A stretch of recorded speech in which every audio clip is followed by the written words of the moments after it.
We've developed two highly intelligent philosophical AI models trained to debate one of the most divisive geopolitical conflicts of our time, an Israeli supporter Hi, I support the State of Israel. and a Palestinian supporter. Hi, I support the Palestinian cause. We've put them head-to-head to confront four of the most difficult questions in this decades-long conflict, ordered from least to most challenging. To ensure fairness, we've brought in three independent AI judges to evaluate every answer. The first round starts off hot. Round 1. How can Israel justify creating safety for Jews by causing long-term statelessness for Palestinians? Israel's creation was not about making Palestinians stateless. It was about rescuing a people nearly wiped out by centuries of exile, pogroms, and finally genocide. In 1948, Israel accepted a UN plan for a two-state solution. The Arab world rejected it and launched a war to annihilate the Jewish state. That war, not Israel's existence, created the Palestinian refugee crisis. Palestinians remain stateless not because of Israel's desire, but because their leaders, from Haj Amin al-Husseini to Hamas, chose rejection, terror, and eternal conflict over compromise and peace. Jordan and Egypt occupied the West Bank and Gaza for 19 years and never offered a Palestinian state. Why not? The demand that Israel disappear isn't about justice, it's about erasure. Now, each of our three judges will rank their arguments 1 out of 100 based on their own criteria. The average will be added to each debater's total points. This argument had an average score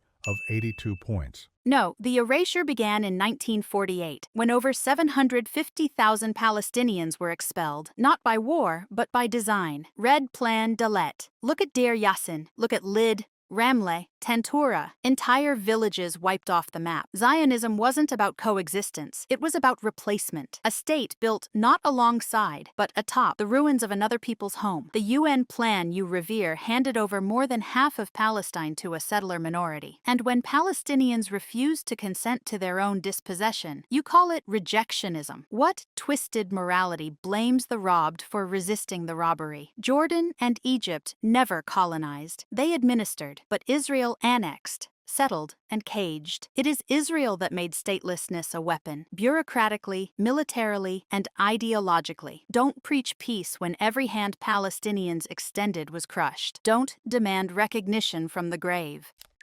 89 points. You invoke 1948 as if Jews arrived with conquest, not return. Jews lived on that land for millennia. Plan Dallo is a defensive measure, not genocide. Yes, Deir Yassin was horrific, but so was the slaughter of 78 Jews in the Hadassah convoy. The UN offered partition. Jews accepted, Arabs declared war. That war caused flight, not expulsion by design. Meanwhile, 900,000 Jews were exiled from Arab lands. No outrage, no right of return. Jordan and Egypt administered, but never offered a state. Only when Israel defended itself did Palestinian nationalism awaken. Let's talk truth. Hamas buries rockets under playgrounds and peace beneath slogans. Recognition won't come through denial. It starts by ending the dream of erasing Israel.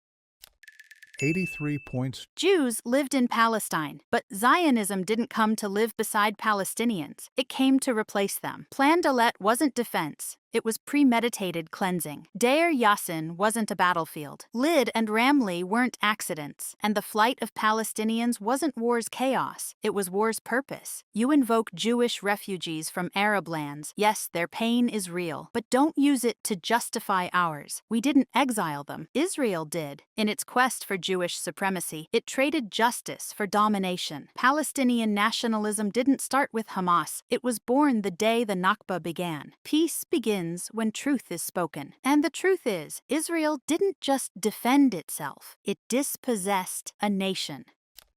91 points. Zionism didn't replace Palestinians. It returned Jews to their ancestral home after exile, pogrom, and Holocaust. Plan Dalet wasn't a manifesto of murder. It was a wartime contingency, as 5 Arab armies vowed to strangle Israel at birth. Deir Yassin? Tragic, yes, but exploited by Arab leaders to sow panic, not policy. Lid and Ramla fell during battle, not out of ethnic fantasy. And the Nakba wasn't born from Jewish ambition. It was forged by Arab rejection. Israel didn't exile Jews from Arab lands. Arab regimes did, in revenge. You speak of justice, yet demand Israel surrender to a narrative that erases its right to exist. Truth doesn't begin with blame. It begins with recognition of both people's pain. 84. No, Zionism wasn't a return. It was a colonial project wrapped in sacred cloth. Jews weren't just coming home, they came backed by British guns with a plan to dominate. Plan Dalet wasn't passive. It cleared 400 villages. Lid and Ramley weren't accidents. They were emptied by force. Their people marched into exile. Arab armies didn't invade a peaceful state. They intervened in a catastrophe already underway. And Arab regimes did exile Jews, but Israel welcomed them as demographic tools, not as a balm for justice. Don't cloak conquest in victimhood. Recognizing pain means recognizing who holds power and who lost their land, their home, their future. Peace begins when theft is named, not buried. 91 points. Zionism wasn't colonialism, it was survival. Jews came not with empire, but after centuries of slaughter and exile, seeking life where they once lived. The British turned on the Jews, restricting immigration even as Hitler rose. Plan Dalet, a response to a war forced on Israel, not a roadmap for erasure. Lid and Ramla were military flashpoints in a war of annihilation. Arab armies didn't arrive to protect Palestinians, they came to destroy Israel. As for Jewish refugees, Israel gave them refuge when Arab lands turned on them. That's not demographic engineering, that's sanctuary. You speak of power? Israel was born weak, under siege. The real theft was the denial of Israel's right to exist. That's where peace died. 85 points. Survival doesn't justify dispossession. Zionism wasn't sanctuary. It was supremacy, built on erasing another people's existence. Jews fled horror. Yes, but that horror didn't give license to uproot Palestinians. The British turned on both, gunning down Jewish refugees and Arab protesters alike. Plan Dalet wasn't defensive, it was systematic. Empty the land, claim the ruins. Lid and Ramley were emptied not by chaos, but by command. Arab armies came late, fractured and ill-equipped, but Palestinians were already bleeding. Israel gave Jews refuge, yes, but made Palestinians refugees. That's not balance, that's asymmetry. Israel wasn't born weak. It was born armed, funded, and backed. Peace didn't die with rejection. It died under rubble, checkpoints, and silence. 92 points. Better structure, better pacing. The Palestine supporter knew how to land each point. Round 2. How can Palestinians claim to want peace while supporting groups that target civilians and reject Israel's existence? Because when you cage a people, steal their land, and bomb their children, don't expect them to chant peace while dying. Palestinians didn't choose this. It was forced on them with tanks, walls, and military law. Every resistance was met with massacre. Oslo gave handshakes, Israel gave settlements. Gaza voted and was punished with siege. We've tried protests, negotiations, international law, all ignored, all crushed. So yes, some turn to arms, not because they hate peace, but because they've been denied dignity. You demand Palestinians accept Israel's existence, while Israel erases theirs. Peace isn't a demand, it's a two-way road. End the occupation, and real peace becomes possible. Until then, don't confuse silence with acceptance. 90 points. No people has been more hunted, humiliated, or haunted than the Jews. Yet we built, we dreamed, and we returned. Israel didn't drop from the sky with tanks. It was born under fire, defending its very breath. You speak of Gaza. Israel left in 2005. No soldiers, no settlers. What came next? Rockets on Sderot, terror tunnels, and a regime that glorifies martyrdom over medicine. Oslo. Rabin gave land. He got bullets, both from extremists and suicide bombers. Resistance isn't when you stab civilians or launch rockets from schools. That's not dignity. That's death worship. You want dignity? Start by rejecting those who turn your grief into weapons. Israel's existence doesn't erase anyone, but terrorism sure tries to erase Israel. 84 points. No, the Nakba wasn't terrorism, it was erasure. Israel wasn't born under fire. It lit the fire, then claimed innocence. It didn't leave Gaza. It locked the gates and flew drones overhead. No settlers, just siege, sniper towers, and control of water, air, borders. Resistance in Gaza isn't death worship. It's the howl of a people left to rot in an open-air prison. You call rockets terrorism, but what name do you give to white phosphorus, to bombed hospitals, to children pulled from rubble? Oslo was a cage with a flag, land in fragments, sovereignty in name only. Dignity doesn't grow in checkpoints. It rises when the world stops asking Palestinians to be perfect victims while excusing a state born from their ruin. 91 points. The Nakba was tragedy, but it wasn't genocide. It was war, sparked by the Arab refusal to accept a Jewish state on any inch of land. Israel didn't light the fire. It was lit by leaders who promised to drive Jews into the sea. Gaza, Israel withdrew completely. What it got in return were rockets on schools and suicide belts in cafes. Siege? A response to Hamas, not to civilians. A regime that uses aid to build terror tunnels, not futures. You cry white phosphorus, I ask. Who stores weapons in hospitals and fires from playgrounds? Oslo failed because leaders spoke peace in English and incitement in Arabic. Dignity. It begins when life is chosen over martyrdom. Israel isn't perfect, but it didn't rise from Palestinian ruin. It rose from Jewish ashes. 85 points. No, Israel rose from Palestinian ruin and Jewish ashes both, but it buried one to exalt the other. The Nakba wasn't just tragedy. It was forced expulsion, planned and executed to make room for a state that saw native presence as threat. Arab leaders failed. Yes, but it wasn't refusal that lit the match. It was a plan that demanded the erasure of the people already living there. Gaza? You withdrew, then tightened the noose, controlling borders, bombing at will, turning 2 million lives into hostages. Rockets don't fall in a vacuum. They answer decades of blockade, dispossession, despair. Don't point to Hamas while bulldozing hope. Dignity won't come from choosing silence. It comes from demanding freedom in a world deaf to Palestinian cries.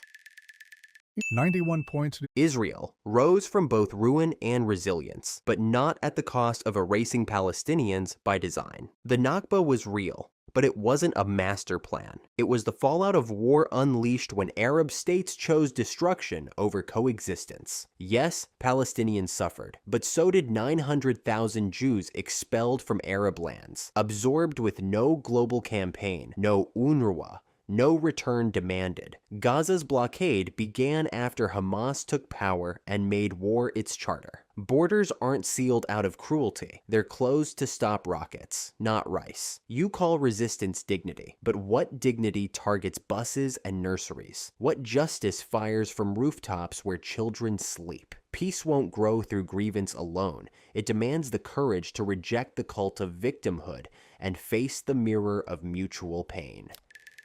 86 points. No, the Nakba wasn't a byproduct of war. It was its engine. Villages weren't emptied by chaos, but by commands. Lid and Ramley weren't tragic. They were strategic. Jewish refugees from Arab lands deserve justice. But their suffering doesn't justify ours. They were absorbed. We were abandoned. UNRWA exists because we're still barred from return. Gaza's blockade began not with Hamas, but with votes, punished for choosing a party Israel didn't approve. You speak of rockets, but ignore the drones, the assassinations, the siege that crushes life before it begins. Dignity isn't in violence, but in refusing to kneel while starving. Peace doesn't begin with blaming the caged for clawing at the bars. It begins when the jailer drops the keys. 90 points. The engine of 1948 wasn't Zionism. It was the Arab vow to strangle a newborn state for daring to exist. Villages fell in a war they helped ignite, urged by leaders who promised return after the Jews are gone. Lid and Ramla, yes, they were strategic, in a war for survival. And yet you ignore the Jewish towns erased in Hebron, Gush Etzion, and Jerusalem. UNRWA exists because Arab states kept Palestinians in limbo as pawns. Gaza's blockade followed rockets, not ballots. Hamas wasn't punished for winning. It was quarantined for choosing jihad over governance. You rage at drones, but forget they target those who launch death from behind human shields. Dignity isn't refusing to kneel, it's refusing to kill. Peace begins when the rockets stop, and when hatred ends. 85 points. Once again, the Palestine supporter comes out on top, clear, composed, and commanding. Round 3.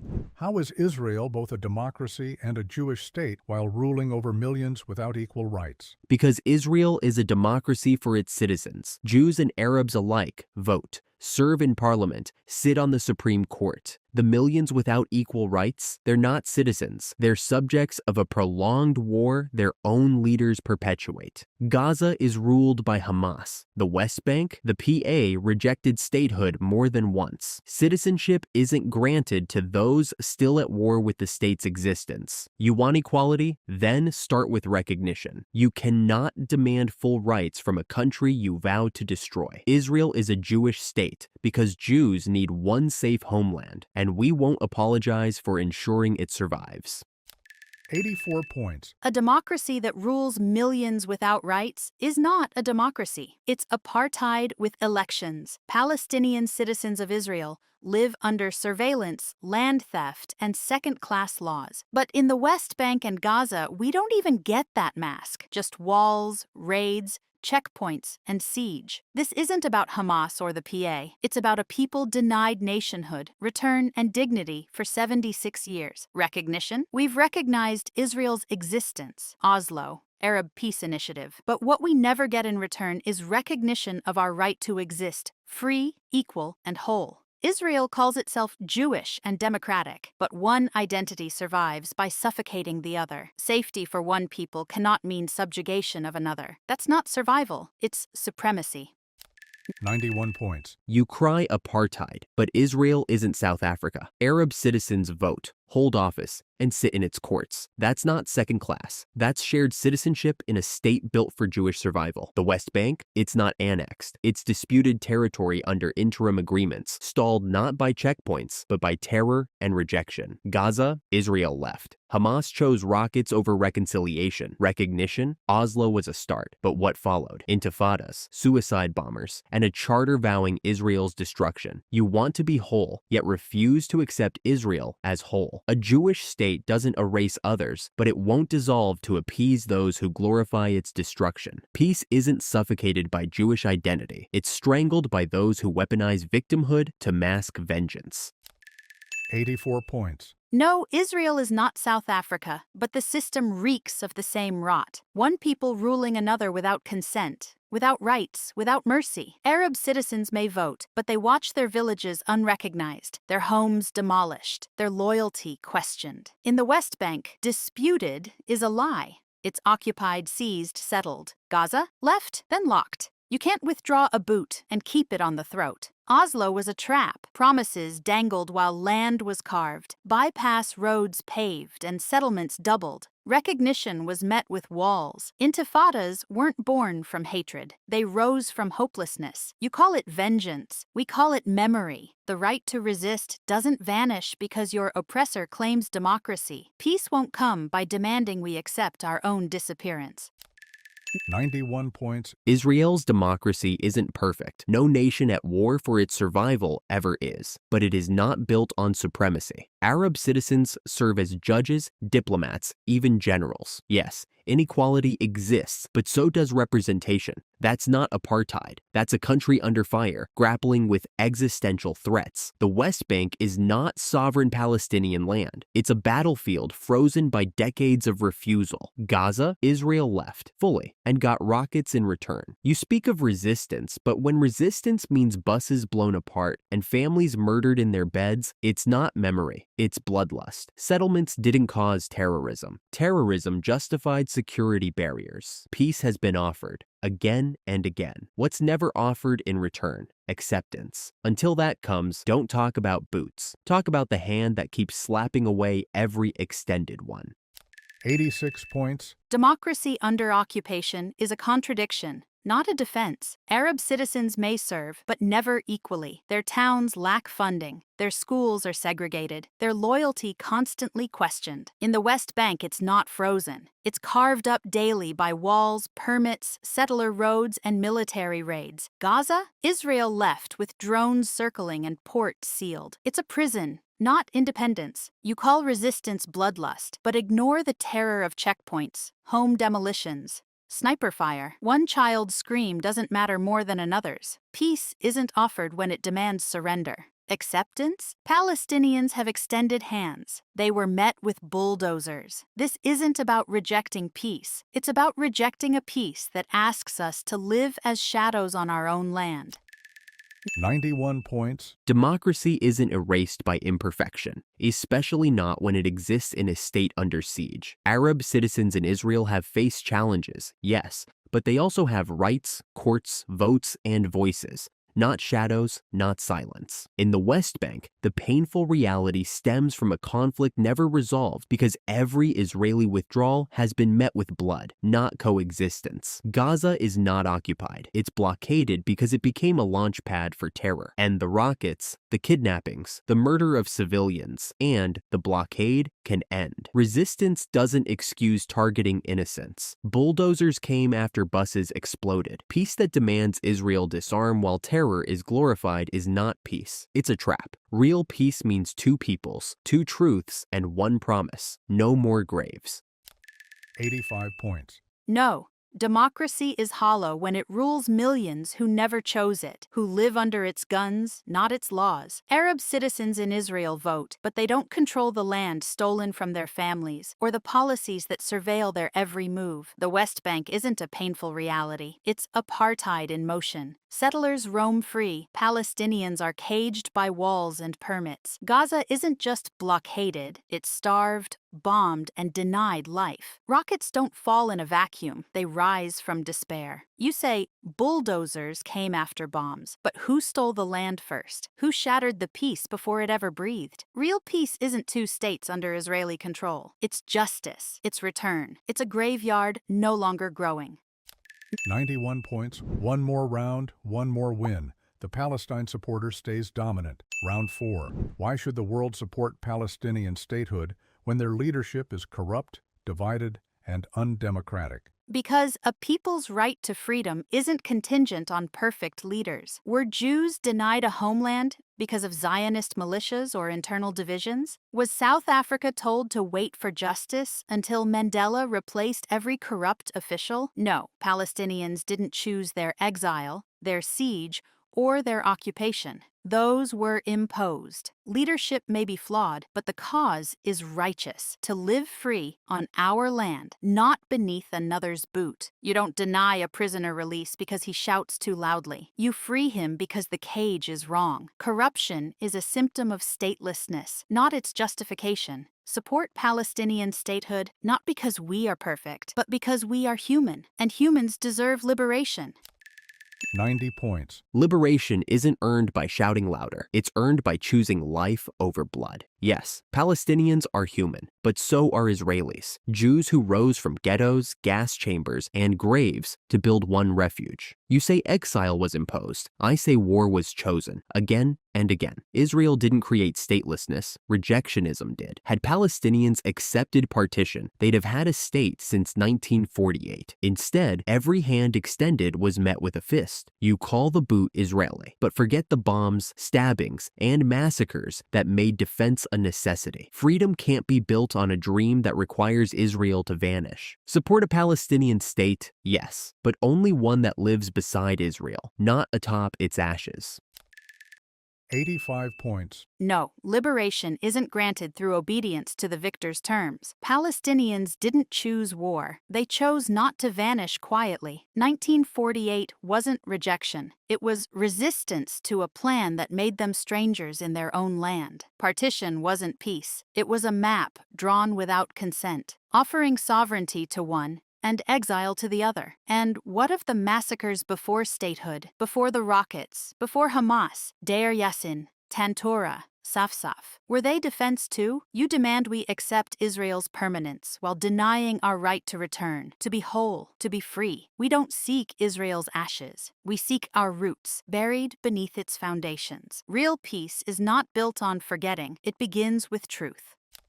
91 points. Truth cuts both ways. Yes, Palestinians lost homes, but Jews lost entire families, entire continents. 1948 wasn't ethnic cleansing. It was a war for survival against 5 invading armies. Deir Yassin, a brutal episode, yes, but not policy. And don't forget the Hebron massacre of 1929. Jews butchered long before a state or an army existed. Partition wasn't perfect, but it was a chance. One side took it. The other chose war. Return? If it means flooding Israel to erase it demographically, that's not justice. That's conquest. Roots matter, but so does survival. Jews return to their ancestral land not to displace, but to live. Peace won't come by digging beneath Israel's foundations. It will come by building beside them. 85 points. No, you don't build beside a grave you dug. 1948 was not survival alone. It was strategy, expulsion, and replacement. Ask the people of Lifta, of Einhod, of Al-Tantora. Their homes still stand, just under new names. Deir Yassin wasn't an episode. It was a message. Leave or die. And yes, Hebron 1929 was horror, but isolated, condemned, not sanctified into statehood. In 1948, one side had militias, foreign arms, and British silence. The other had villages and dreams. The chance you offered was dispossession, wrapped in diplomacy. Return isn't demographic warfare. It's the right of the displaced to reclaim dignity. Survival cannot mean supremacy. A Jewish state born on Palestinian ruin will never be safe until the wound is named and healed. 92 points.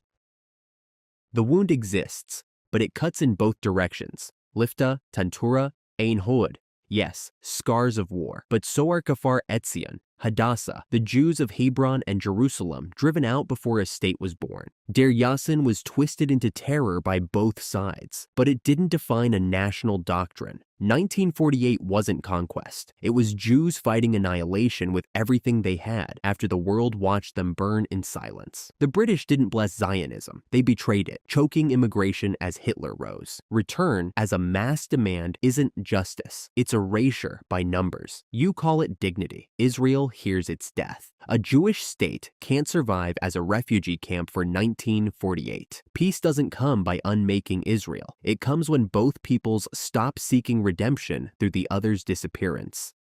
86 points.